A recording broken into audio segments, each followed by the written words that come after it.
The other day, I went to the store with some friends when all of a sudden something caught my eye. It was a doll. A doll with light olive skin, dark hair, and brown eyes. I turned around all excited and I told my friends, that doll looks like me. I have never had a doll that looked exactly like me. You see, from a very young age, I had always wanted something that represented me. Like any other human, I strived to have a connection to something or someone. And from a very early age, I always wanted to look up to them and learn from them. You see, because from a very early age, I knew what I came to this world to do. I came here to entertain. When I'm not singing, I am dancing. And when I'm not dancing, I am performing. And from that very early young age, I always loved looking up to actresses who looked like me, who represented me. So I decided I wanted to become one of those actresses. I have started my journey towards that goal, as currently I am a junior here at North Central College studying theater. And in my last 2 years here, I have discovered some pretty big challenges that I have as a pursuing Latina actress. Challenge number 1, there are not enough Latino actors on stage. The 2016-2017 Actors Equity Annual Report says that in the United States, 2.9% of our actors are Latinos, and only 1.4% are Latino women. And honestly, when I look at my department, I see that. I see that there's only a handful of us. Which brings me to challenge number 2. There are not enough roles that we as Latinos can play. That same Actors Equity report said that most of that 2.9% of Latinos said that their wage was around $5,000 a year.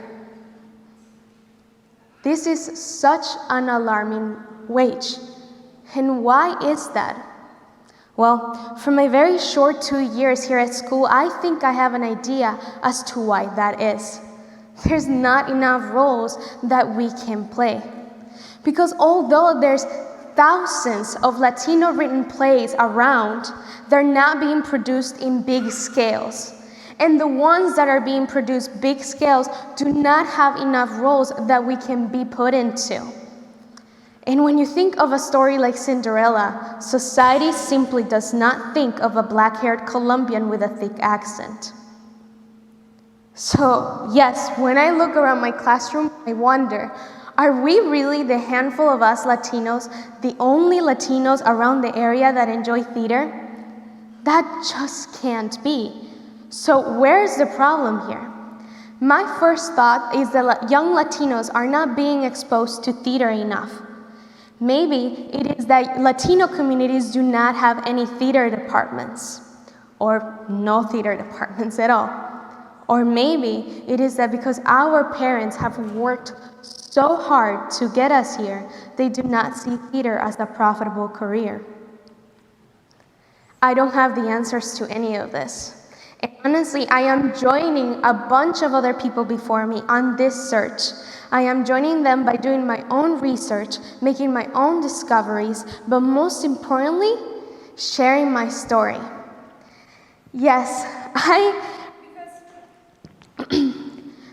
when I see my Latino community, I know that we are hard workers, that we are storytellers, and most importantly, I know que nosotros nunca nos rendimos. So yes, I am willing to go against all odds for this. Because for me, there's nothing more special than getting on a stage and transforming myself into someone new so that I can transport someone else into somewhere new. Today, I ask from you all one thing. If you're a Latino parent, please take your kids to see shows. There's thousands of theaters around us, and there's thousands of plays being put up all year round. And in Chicago, there's Latino theaters putting up shows all year round. If you're an educator, I ask you to please continue to teach your students to read plays. If you're an ally, please open your minds to seeing characters who look and sound a little different from what you're used to. But most importantly, if you're a Latina or if you're a Latino, I ask you to please speak your mind. Please step up and be the one who represents. My name is Maria Clara Ospina. Thank you.